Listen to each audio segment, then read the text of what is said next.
Okay, welcome back to the channel. Today I am going to be doing the taping and jointing. So you would have seen from the last video, all the plasterboard right round, all finished, and I'm ready to make a start on taping and jointing. I've never done this before.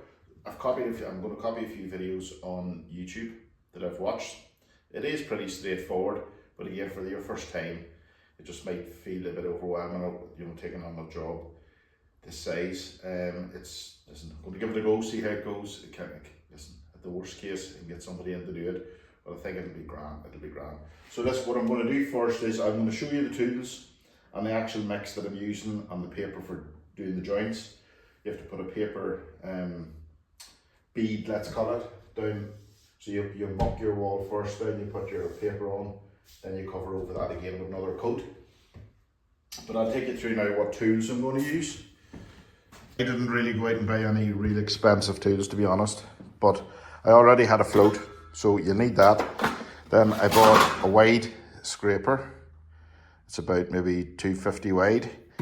And then you've got your corner trowel. So what that is for, you'll see me using that in the corners.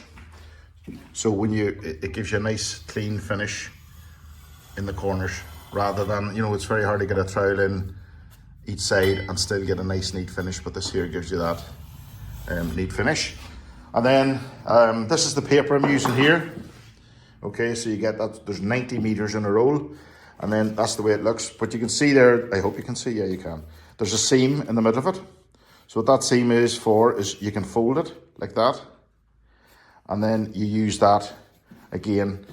Once you have your muck on the corners, you then put your paper in like so into the corner, so it's a nice neat seam. You're getting even paper on each side, and then you coat that again with another coat of this here. So this is the filler I'm using here, or the finish, sorry. I suppose technically it's called a fill and finish.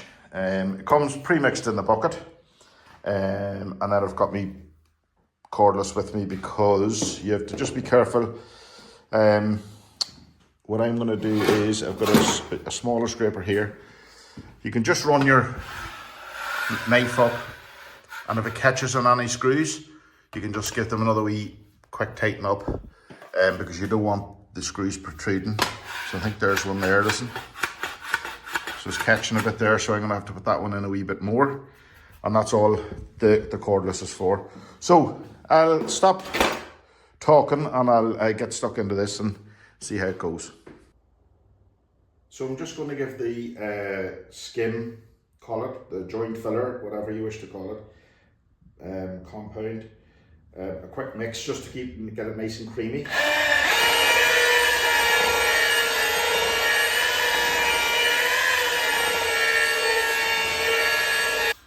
So I hope you can see there now, this is a nice creamy consistency. And I'm just going to load up the trowel here now. And I'm using this almost like a mortarboard because I'm going to spread with this wider knife here. Use this just as my hawk, and then I'll fill up the joint now. You'll see me fill that up. So the whole trick here is get plenty into the joint first.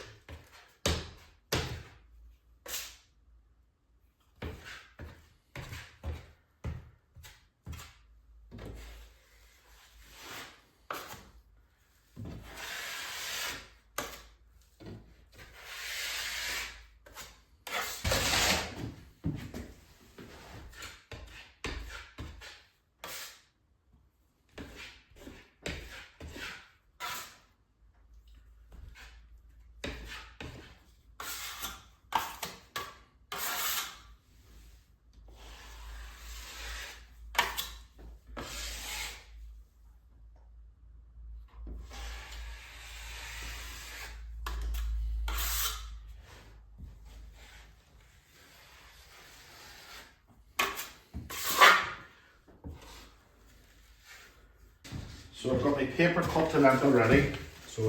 And then you make sure that the fold is to the inside, and you just get it center of the joint, push it in there, and like really what you're doing now is you're pretty much taking it all back out again, but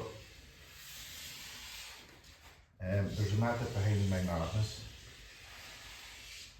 So what you're doing is you're pushing the paper into the joint, like so. So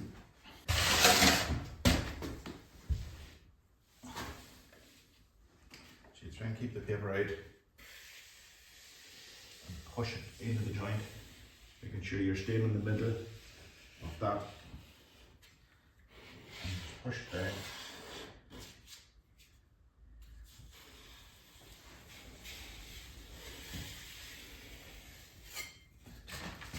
Just making sure that it's all in.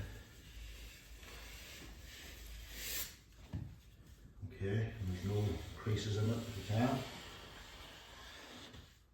Pull it right down to the bottom. And you just get your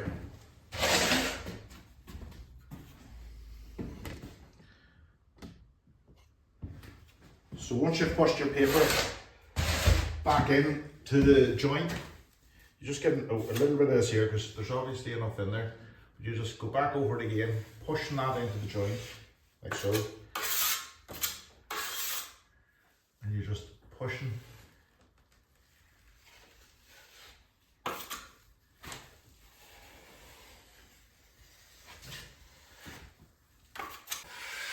you try and take away any of the excess on the sides.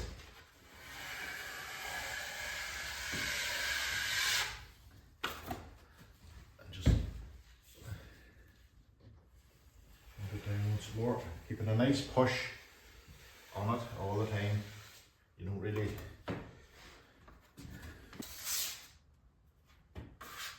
and you get to the bottom and you come back up again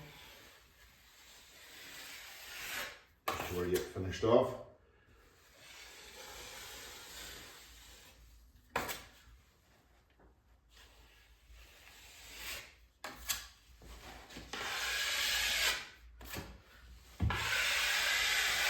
Access.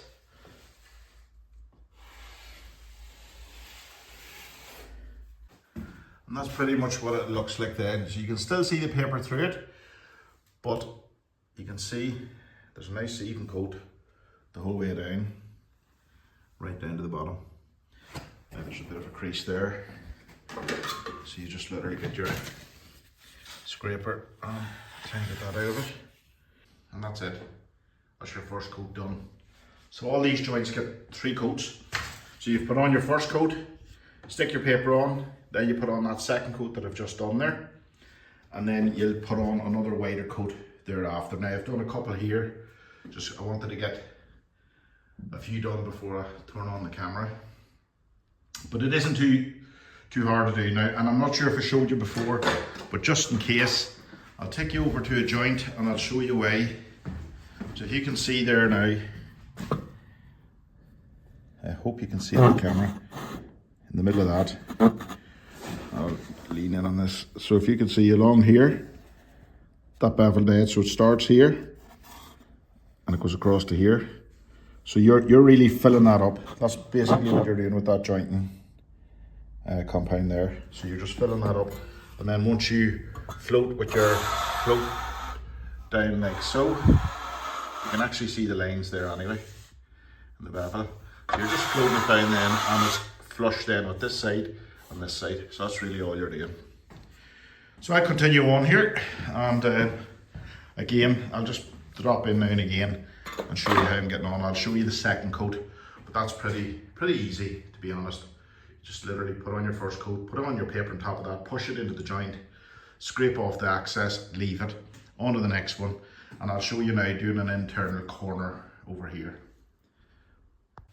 So I've done an inside corner there. I'm going to show you on another one what I just wanted to try it again off camera.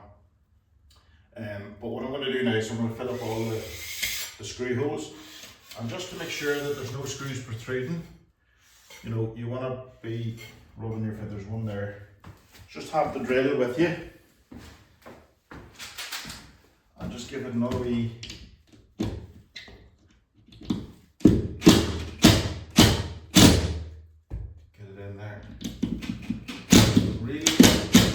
want a wee bit of a dip in these.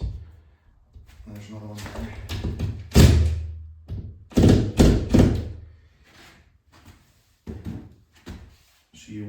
you want a little bit in it, just to get enough.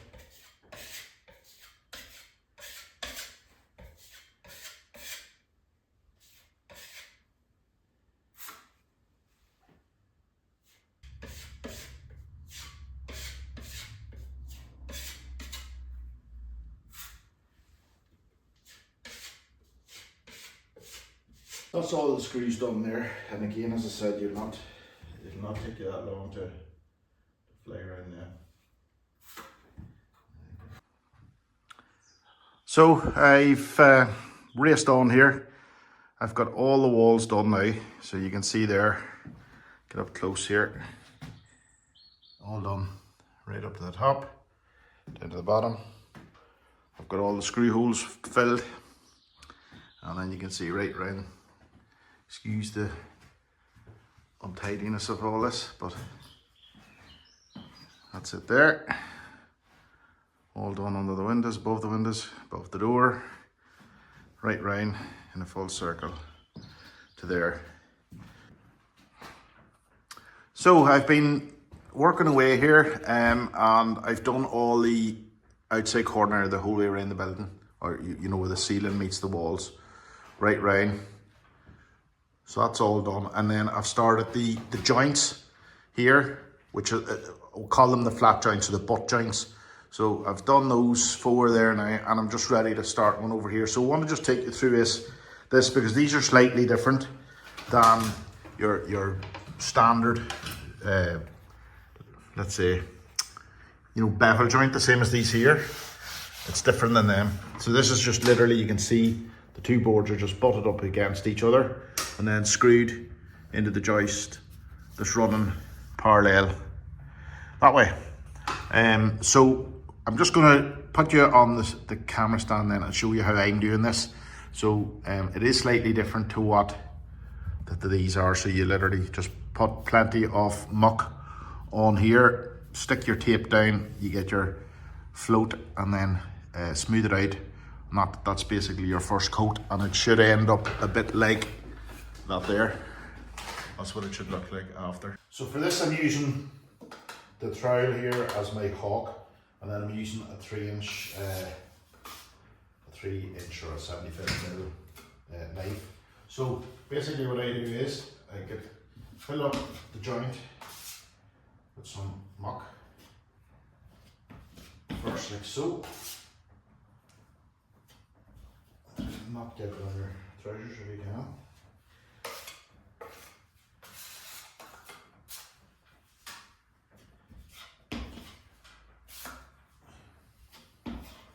I hate working above my head. I'm sure there's not too many out there those like working above their head, but that's not a very nice thing to get used to. I'm sure there's people doing this every day.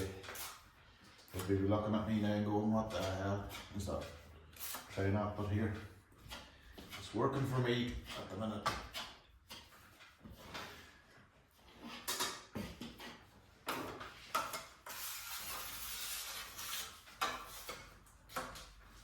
So just get plenty of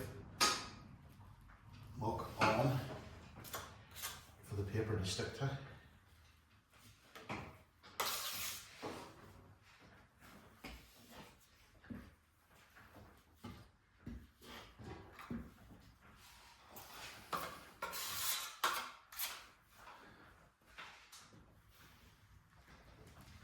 Blue Peter fashion. Here's one I prepared earlier. So I've got the tape cut, pre-cut. So what I do now is obviously you find the middle of the joint, okay, which is there, and you get this up butt it up against the paper on the previous. Just push it in here.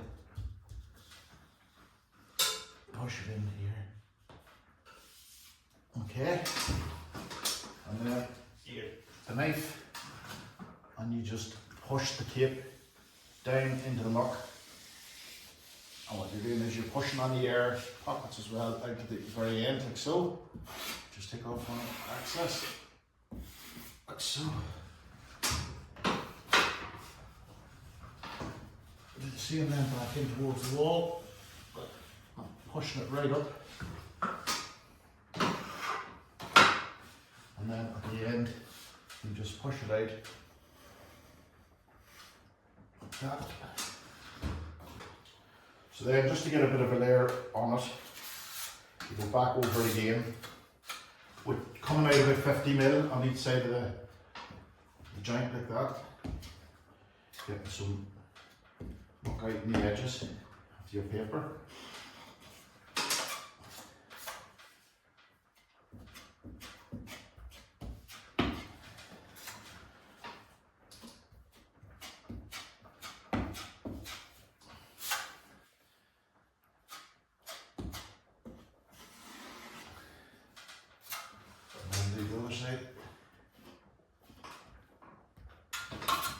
That done, then what I do is I've got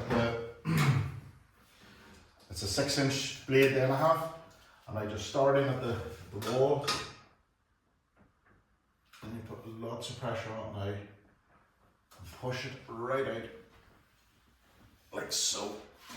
So keeping the pressure, and you take off a fair bit. That's supposed to happen, as they say. So that's pretty much it then.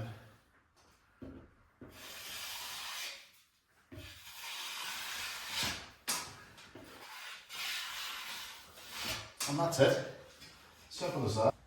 So you can see out here, at the end, there is a wee bit of paper not covered, but then you can actually see the bevel of the two boards meeting there. So I have to obviously fill that joint, but that's pretty much what your joint looks like after you've trialed it, and that's butts right up against the joint inside.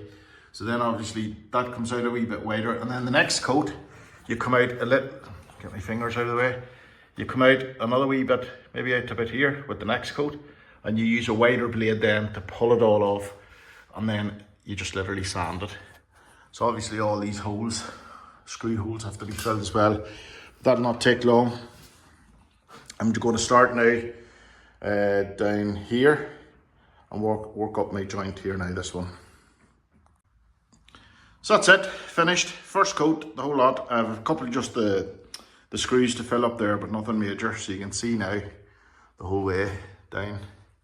Still very wet there. You can see it shining, but we'll just take a wee angle from this side. So that's it, all done. Walls, all done. So that's all first coat, but I just want to show you this. If I get a straight edge across here, you can still see here when I rub my finger. Let me see now the focus. There we are. So if I run my finger, you can see the shadow. So there's still a fair gap there to fill. If I can get it to focus. You can just see my finger moving there. So that's the gap that's still between this. So basically what you do the next time is you get your float and you're putting literally you're overlapping this by about maybe 50 ml on each side. So you can almost say the full width of that scraper will be your next coat. And then that should be the final coat.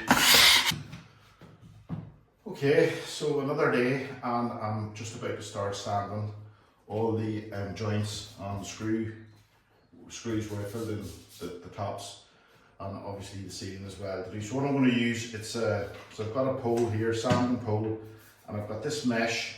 It's a 120 grit sandpaper, or it's not sandpaper, but it's a sort of a gauze, like so.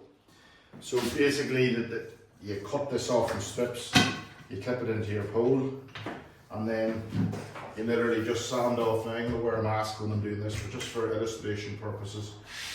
You literally just sand across the joint.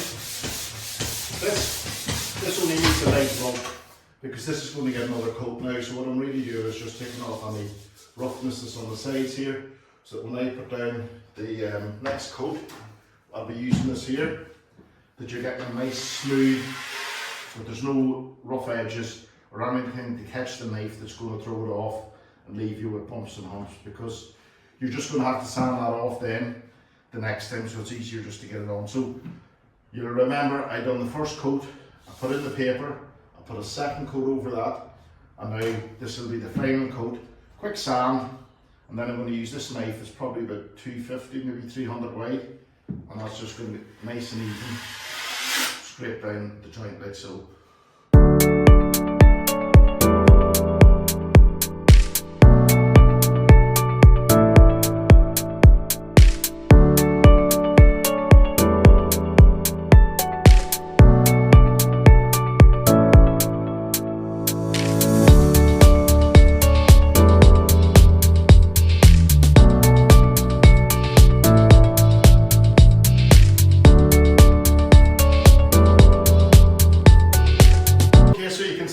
Just after a quick time lapse, I've got all the screw holes done.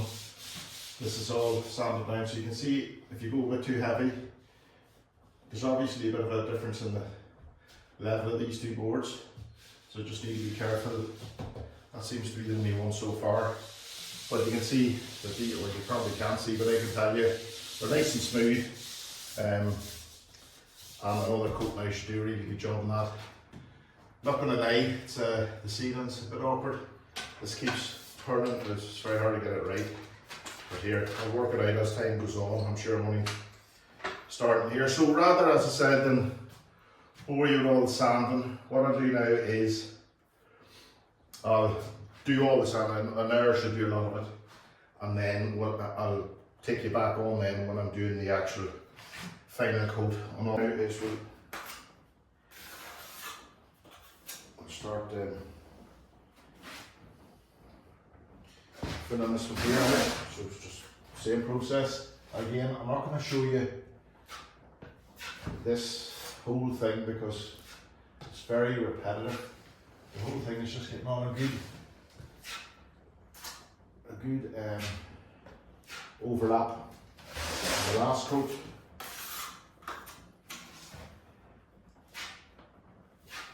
Just loading nice and high.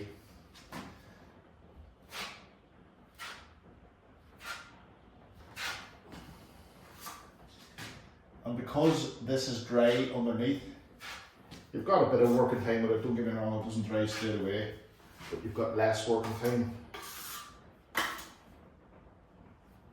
You've got less working time with it.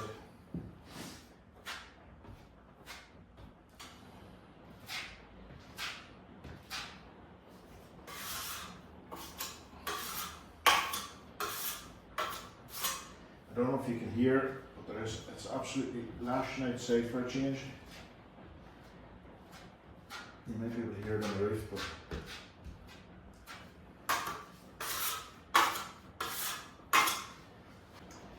I'll just take it from top to bottom.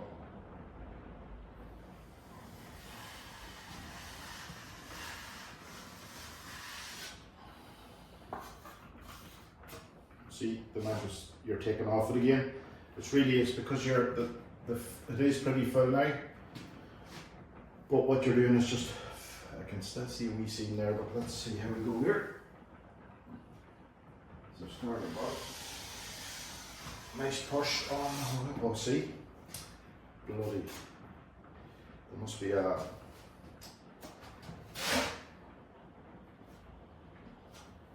what do you call it, a little bit of hard.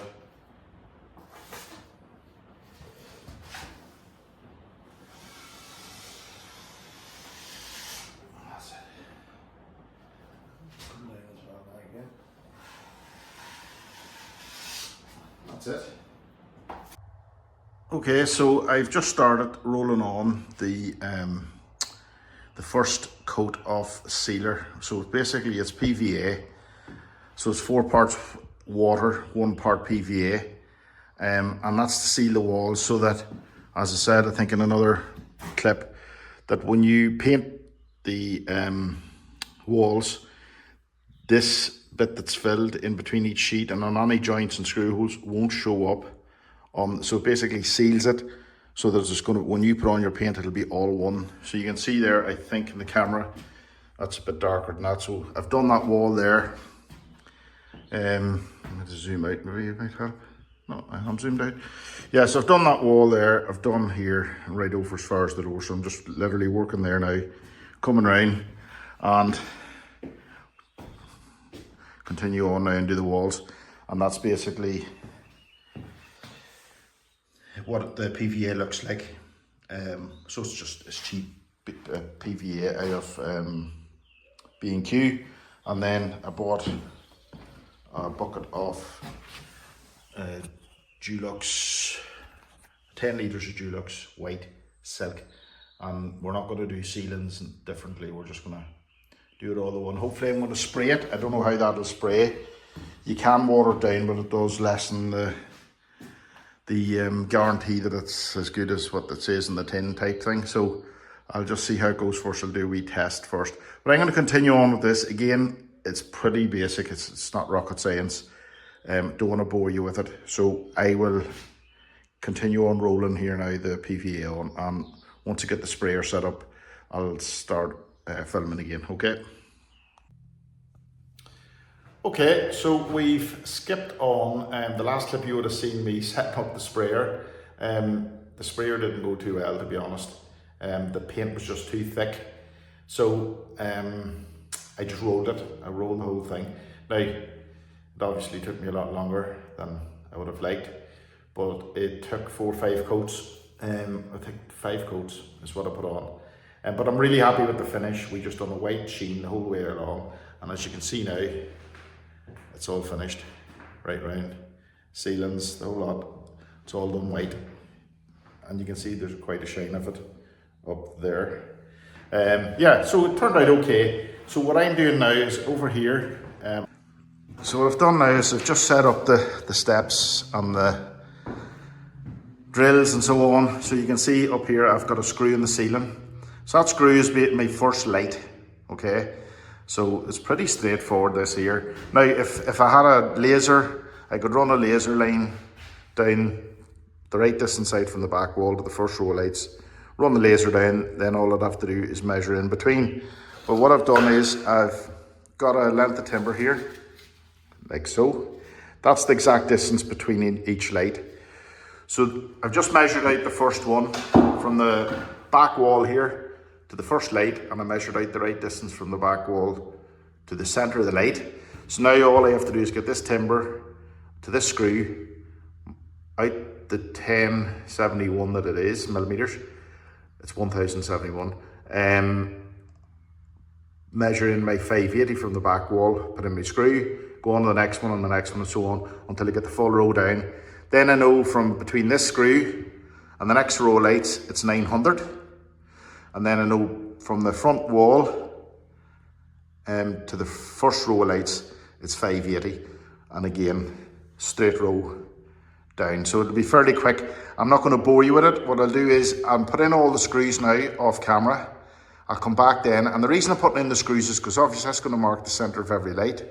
And then I'm using the 67mm hole saw bit to cut out the lights. So obviously I've got my drill, and another thing too, these sets come with a long bit and a short bit. I've put in the short one because when you drill up through the plasterboard, you don't want to damage the wire, the cable of the light. So I'm just using, as you can see, it's about 10mm sitting above the cutter itself. So I've used these before, hopefully it'll go okay. Yeah, so that's 67, that's what the distance I needed for the push light to fit in. So I'll get cracking here now. I'll not bore you with, as I said, with the screws. I'll come back to you when I'm ready to core the first hole. First job is take out the screw that I just put in, like so, and then you get your hole saw. And remember I said the bit is slightly smaller, so you just have to, maybe you know what I'll do is with it. Yeah, that's okay there. So that's the middle there now, let's go.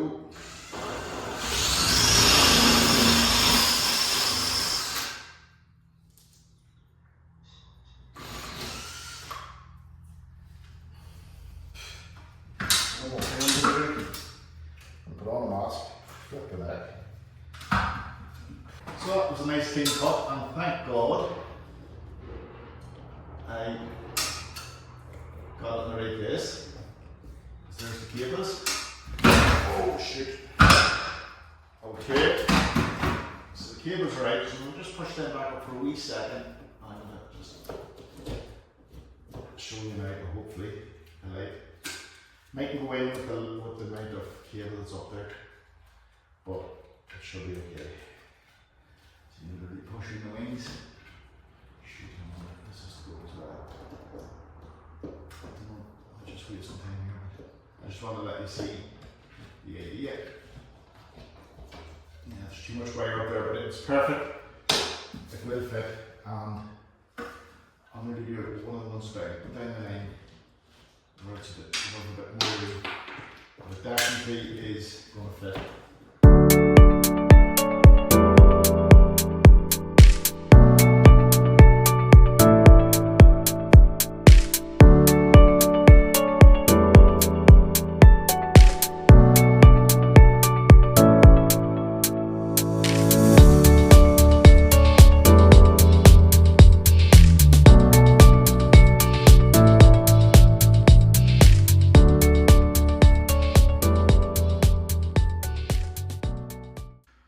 So that's it.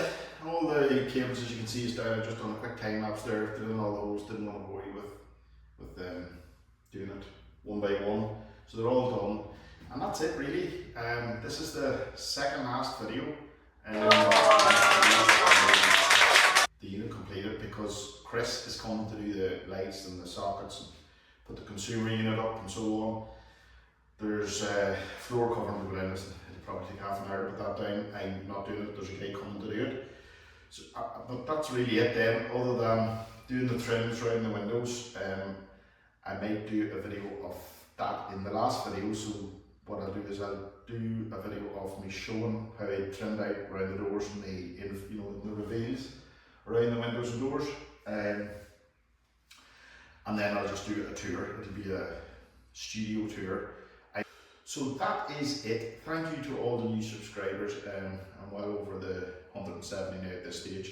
Thank you to the new subscribers. I hope you're getting something out of these videos. I certainly am enjoying doing them, albeit they're long. I know, I appreciate that. But I'm just doing this in my spare time. Like from my start of this to now, I haven't been this every weekend and not in here every night. It hasn't been.